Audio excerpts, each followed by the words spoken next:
वित्त मंत्री निर्मला सीतारमण देश के सबसे लंबे समय तक वित्त मंत्री रहने वाले वित्त मंत्रियों में से एक है। वो जनता के प्रति जवाबदेह ज्यादा होनी चाहिए थी।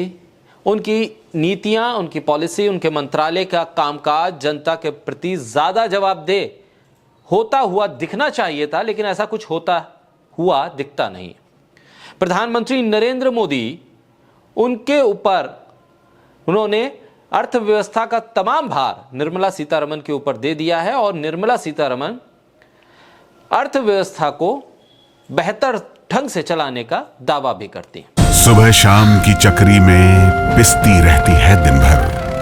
माहवारी की पीड़ा हो या बीमारी की तकलीफें, किस्मत का लिखा है शायद, ये सोच के सब सह जाती है। मुख्यमंत्री भगवंत सिंह मान महिलाओं की इस पीड़ा को समझते हैं, इसलिए पंजाब के हर जिले में आयोजित हो रहा है महिलाओं के लिए फ्री हेल्थ कैंप, जहां उन्हें मिलेगा बेहतरीन परामर्श और इलाज, ताकि महिलाएं रहें पूर्ण रूप से स्वस्थ। लेकिन उन्हीं के पति गाए बगाए कई बार मोदी सरकार की आर्थिक नीतियों, विदेश नीतियों, तमाम तरह की नीतियों पर आलोचना के बयान देते रहते हैं। लेकिन वित्त मंत्री निर्मला सीतारमण है कि अपनी जो पॉलिसी है उस पर अडिग रहती हैं, और उस पर जब उनसे कोई सवाल करता है कि महंगाई क्यों हो गई, जीएसटी क्यों बढ़ा दिया गया, तो वो कभी कभी इस तरह के जवाब देती हैं जिसे सुनकर हर कोई हैरान रहता है। प्याज की कीमत बढ़ गई, लहसुन की कीमत बढ़ गई, तो कह देती हैं कि मैं प्याज और लहसुन तो खाती नहीं। तो जो खाता है वो तय करे कि महंगा है या सस्ता है, उसे खाना है या नहीं खाना। बात प्याज लहसुन से आगे की है। जीएसटी का दायरा अब प्याज लहसुन वाली चीजों पर तो लगता नहीं, लेकिन जीएसटी का दायरा उन चीजों तक पहुंचने लगा है जो आम तौर पर लोगों के लिए बहुत सहूलियत के साथ मौजूद रहती है। लोगों के लिए एक टाइम पास होता है खाने का। उन तमाम दायरों में रहने वाली चीजें लोगों के लिए महंगी होती जा रही हैं। मिडिल क्लास पर जोर बढ़ता जा रहा है, और वो दिन दूर नहीं कि भारत के प्रधानमंत्री और वित्त मंत्री ये कहेंगे कि हमने रिकॉर्ड तोड़ टैक्स कलेक्शन किया है, रिकॉर्ड तोड़ जीएसटी कलेक्शन किया है। कर भी सकते हैं, क्योंकि सिर्फ आपकी सांसें बची हैं जिस पर जीएसटी नहीं है, बाकी तमाम चीजों पर जीएसटी की दरें बदलती रह रही हैं और बढ़ती रह रही हैं, जिसकी वजह से जीएसटी कलेक्शन तो बढ़ेगा ही। अब जब से पॉपकॉर्न और पुरानी गाड़ियों पर जीएसटी को लगाने का ऐलान वित्त मंत्री ने किया, तब से लोग सवाल कर रहे हैं कि आप अब ये बताइए कि सांस पर कब जीएसटी लगाएंगी। धीरे से सांस लेने पर अलग जीएसटी होगा, और जोर से अगर सांस ले ली तो उस पर अलग जीएसटी कब आप तय करेंगे। दरअसल इस जीएसटी वाले पूरे इशू पर वरिष्ठ पत्रकार रवीश कुमार भी खासे भावुक हो गए, और उन्होंने भी इस पर सवाल किया है कि एक तरफ तो प्रधानमंत्री कहते हैं कि एक देश एक इलेक्शन, बीजेपी तो यह भी कहती है कि एक देश एक विधान, एक देश एक कानून, यूनिफॉर्म सिविल कोड टाइप चीजें लाकर यह बताना चाहती है कि एक देश है तो सबके लिए एक कानून होना चाहिए। लेकिन जीएसटी तक आते आते ये सरकार कहती है एक देश और अनेक जीएसटी की दरें।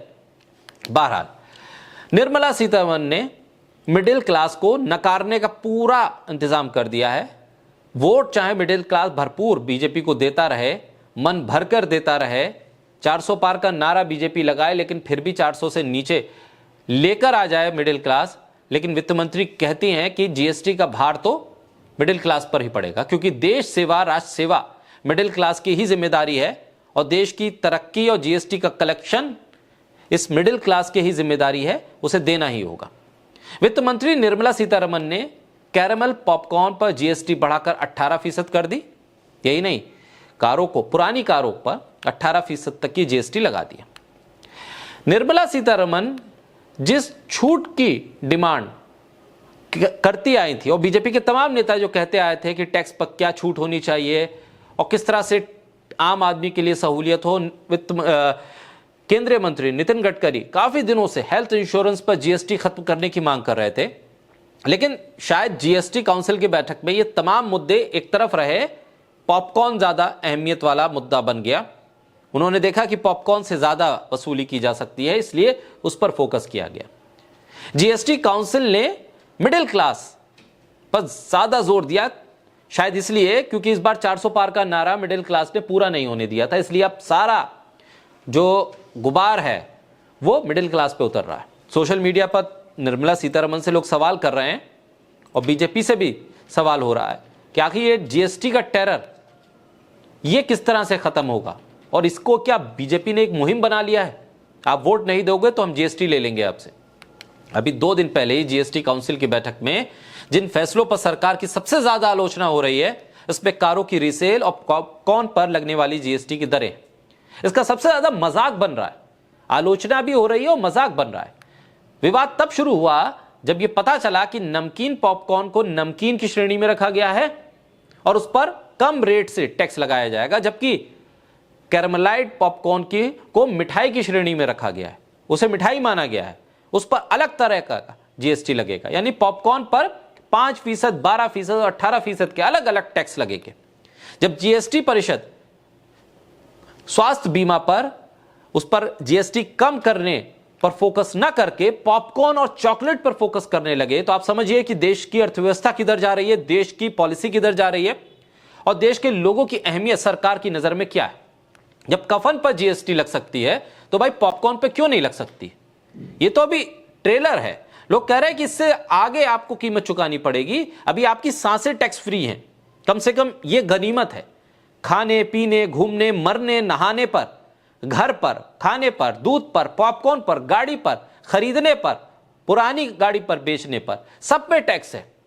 अब देखिए आने वाले वक्त में अगर भारत ने जीएसटी कलेक्शन में एक फिर नया रिकॉर्ड नहीं बनाया तो फिर सांसों पर भी टैक्स लग सकता है, क्योंकि अब शायद वही चीज बची है जहां से टैक्स आना बाकी है।